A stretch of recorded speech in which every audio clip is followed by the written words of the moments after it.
Hello, everybody.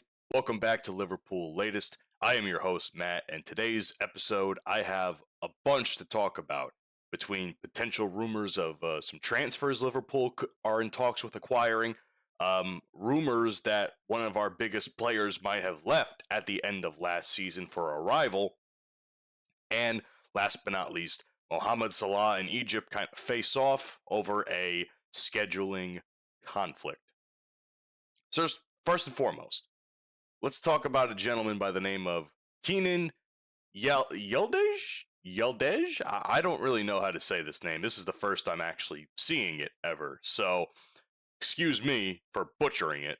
But either way, this is a young Juventus player who is having a breakthrough season right now. He's 20 years old, Serie A's brightest stars, according to many reports. 3 goals and 4 assists on 13 appearances across the competitions this season. He's secured a regular starting role for the team. Here's the thing. His contract is up in 2027. So naturally, all of these big name teams are looking at him and want to acquire him.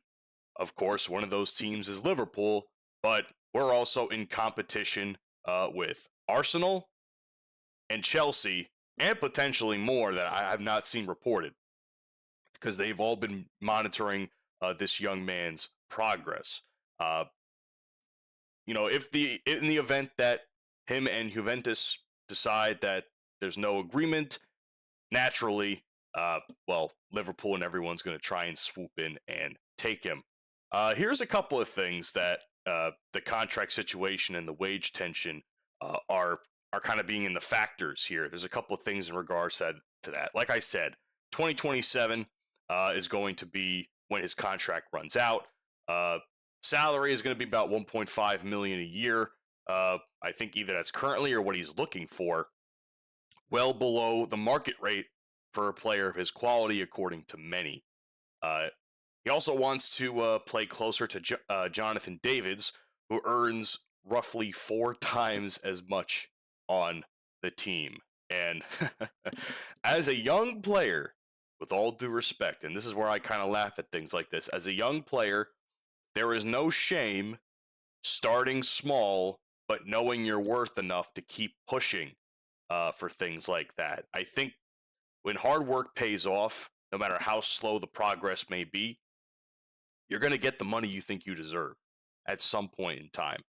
That said, for right now, I don't know. I feel like he's kind of over his head on that sort of deal. So he says this pay gap is fueling uncertainty and is leading to interest from Premier League teams from the outside. And here's where Yildiz kind of talks about this in his own right. He says he wants to stay at Juventus for life. And he feels like becoming a man and that being a symbol of Juventus gives him confidence, which is probably a good thing. I mean, like, they're probably training him and treating him well over there, in a sense where he feels like he's valued as a man and as a person and as a player. He's also added that I don't talk about money. I just want to give it all on the pitch. So when I hear stuff like that, obviously these conversations are happening behind closed doors, not in front of the media. That or the agents he's working with are kind of, trickling it to the media a little bit, which I always say agents are probably one of the biggest cancers to sports, because they're obviously looking for their get and not necessarily worried about the players. But that's a different story for a different time. Agents could be helpful, don't get me wrong, but I do also feel like they're as much of a cancer to the contract process. He also said that in football, you never know what could happen. So he's leaving the doors slightly open for possibilities. So obviously, like I said, if the renewal fails, Liverpool, Arsenal, Chelsea, all of them are going to be ready to strike when the moment is right. And reports say that the Premier League move can happen as early as next summer, which would be absolutely insane if he can get in that early. But it does say,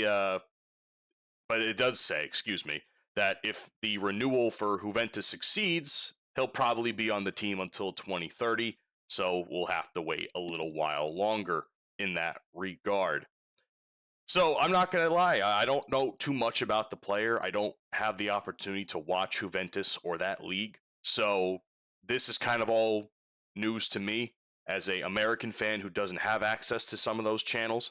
But I will say, if he's as good as advertised, I obviously would want Liverpool to make an attempt at him, offer him close to maybe what he's looking for.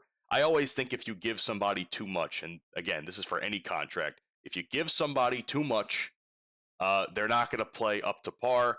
And if you give somebody too little, they probably won't care enough to even go through the contract. I always suggest just the middle, or at least close to upper what they're asking for, just to satisfy them enough where it's like, okay, some of my demands are being met, but I'm a firm believer that no, you're never going to get everything you want in life. And I feel like some young players need to learn that. So I feel like their expectations for contracts are a little much sometimes. But that's a story for a different time. I got more rumors for you guys. This time, someone even younger, at 16 years old. So apparently, Liverpool are also in talks to join the race in signing Kenneth Eichhorn, a midfielder from Hertha Berlin, who is being hailed as one of Germany's brightest young talents. They've obviously compared him to other players of the past.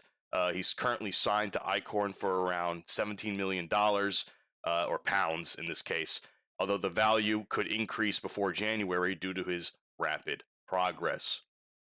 So here's some of his stats this season. Eichhorn has made his first team debut and has already played 8 games in the, I guess, they say Bundesliga 2, which I believe is the one underneath Bundesliga to move up to the main league. But again, I'm not too familiar with the German league as well, so forgive me, please. He says despite his young age, he's become a regular starter and impressed with both his technical ability, vision, and composure. So naturally, of course, people in Europe and English clubs are going to want to pursue someone the likes of him who are understanding the game so early in his career. Once again, Liverpool is in talks. We're also in competition with the likes of Manchester United and City, as well as Arsenal. So Arsenal seems to be our thorn in the side when it comes to some of these potential pickups. I don't feel as though... I don't know. I mean, obviously with so many teams in the mix, you're going to see if there's the potential for him to come to us or if there's a better package that's being offered to him from the other clubs who have just as much money and just as much star power, but that's why it's always a tough get. Not even that. Not even England. Europe is the entirety of Europe is also wanting to pick this kid up. Let me just name a couple of these names. Real Madrid, obviously. Barcelona, no shock there. Bayern Munich, Paris Saint-Germain, Leipzig, Frankfurt, and Bayer Leverkusen. All names being named. Obviously, some of them in the German leagues already. So he will feel somewhat similar, close to home, if he chooses Munich, Leipzig, Frankfurt, or Leverkusen. But there have been some people that recommend that he does stay closer to home. Maybe it's because it's a family thing. He's so young. He doesn't need to make moves like this so early in his career because it could be more of a detriment to him than it is a positive. So I'm glad that there are people out there that are actually talking about this because, you know, as a young man, you're going to want it all. You know, you want the fame, you want the fortune, you want the championships, you want the money, and you're willing to go anywhere and do anything to do it. But I personally believe that the more grounded you stay, the better you might be to start off your career. And if he feels like he's become a big fish in a small pond after a few years, he has every right to go where he wants to go. But of course, that also comes with a level of maturity that he has to have as well. I mean, there are a couple of people that obviously put him over quite a bit. Fabian Reese, his teammate, he says he's an incredible, exceptional talent, and adds if he continues to play like this, all doors will be open to him. His manager, Stefan Lytl, probably something like that. I can't speak German. Dismissed concerns about his age. Says he doesn't care whether he's 16 or 17. Says he's a huge talent, and he's completely convinced of his abilities. I mentioned before that he was compared to other players in Germany. One of the greatest midfielders of the modern era, Toni Kroos, is one that he's been constantly referenced to.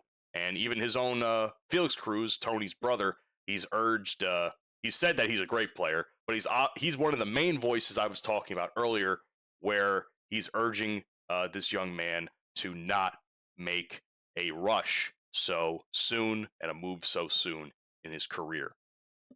So we'll have to see what happens. Obviously, another name I would like to have if he's as good as advertised.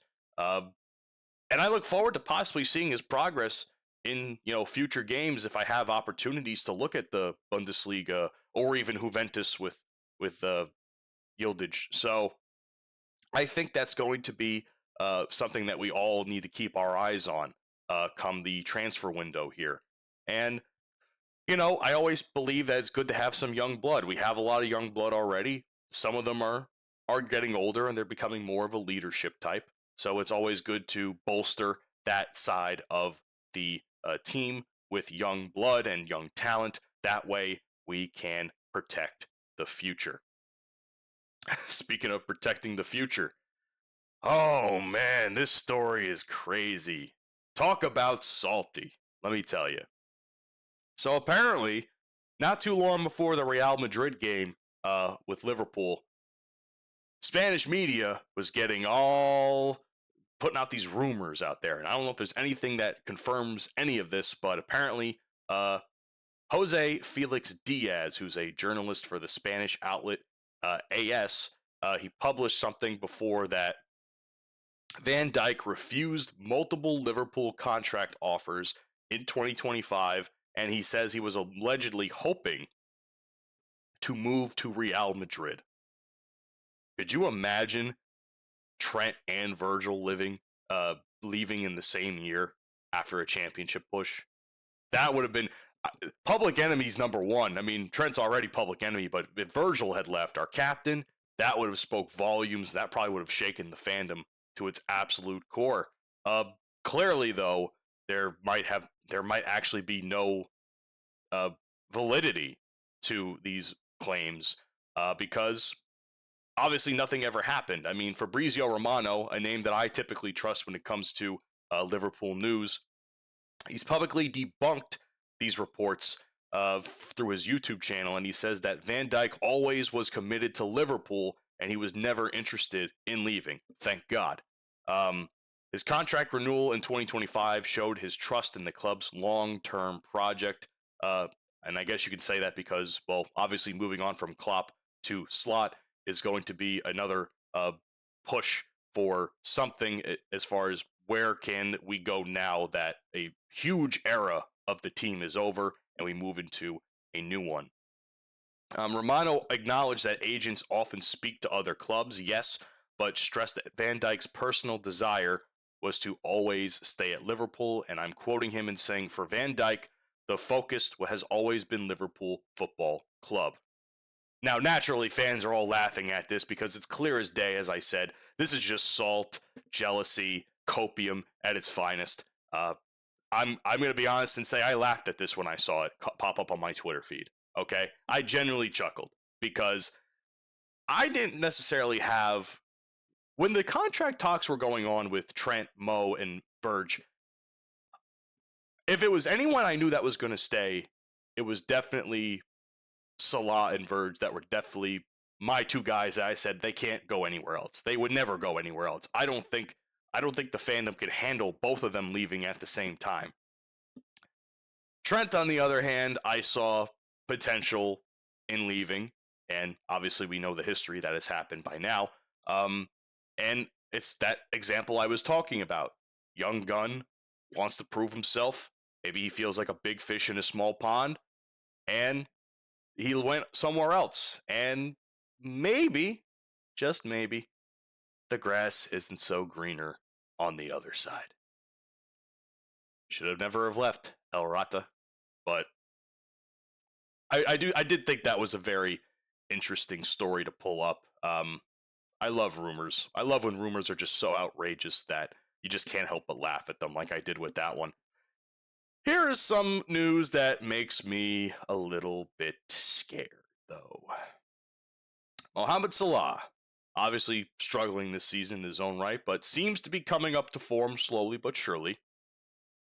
He has potential to miss several, actually up to 11, Liverpool matches due to his participation with the Egyptian national club in the Africa Cup of Nations, or AFCON.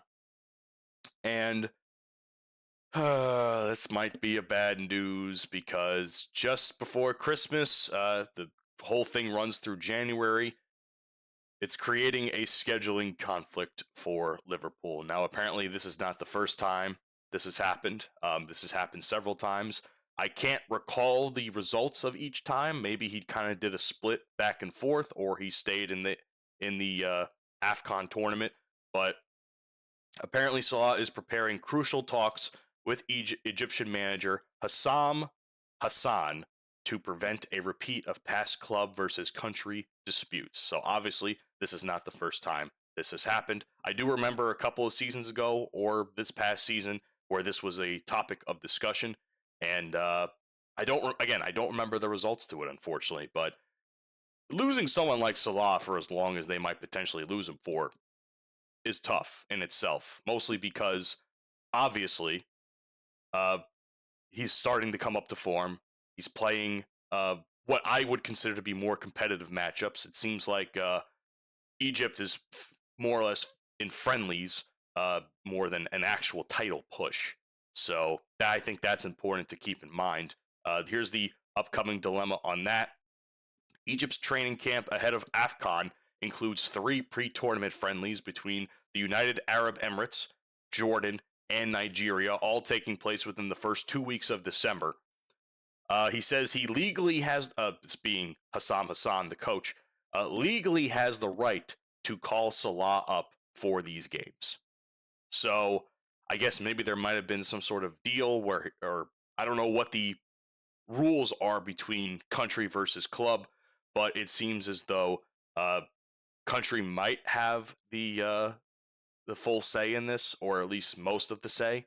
But here's the problem, again, with him being away from Liverpool. That same week, we're facing Leeds, Brighton, and Inter Milan in the Champions League. So, naturally, and I'm sure all of us Liverpool fans feel the same way, we can't afford to lose Salah for that push towards the end of the year, going into the new year. That would be the worst possible thing that can happen to us. So, and these games, mind you, granted, Leeds and Brighton are, they're lower on the totem pole when it comes to the table at the Premier League. But as I said before, with Brentford, any given day, a subpar team could beat a bigger club, and that might potentially happen. Obviously, this Champions League game with Inter Milan, in my opinion, is a do-or-die game because we're 6th place, I think, right now. So the difference between 6th and potentially moving up to 5th or 4th is very crucial, in my opinion, right now in the Champions League. So here's, according to the Daily Mail, Salah says he prefers to stay at Liverpool to help in those crucial games. Good on you, Mo. But he does intend to join Egypt immediately after fulfilling the club duties. So I'm not sure.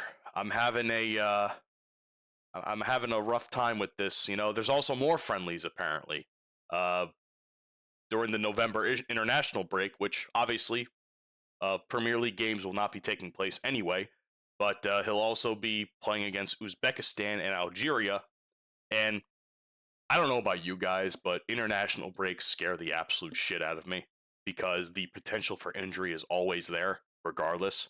So, yes, he's keeping his body warmed up and in shape for games after the fact, but there's also a chance he can blow his ACL or his knee out or something, and we don't have him for the rest of the year, all in the name of national pride.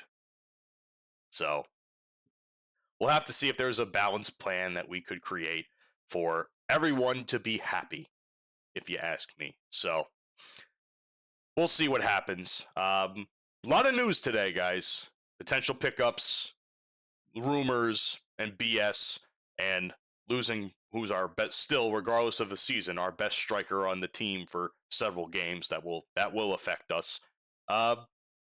We'll just have to see what the future holds. And of course, I will be here every step of the way, reporting it for you guys. Thank you so much for checking out Liverpool Latest today. And as always, subscribe, leave your comments down below. They're always appreciated and read. And as always, you will never walk alone.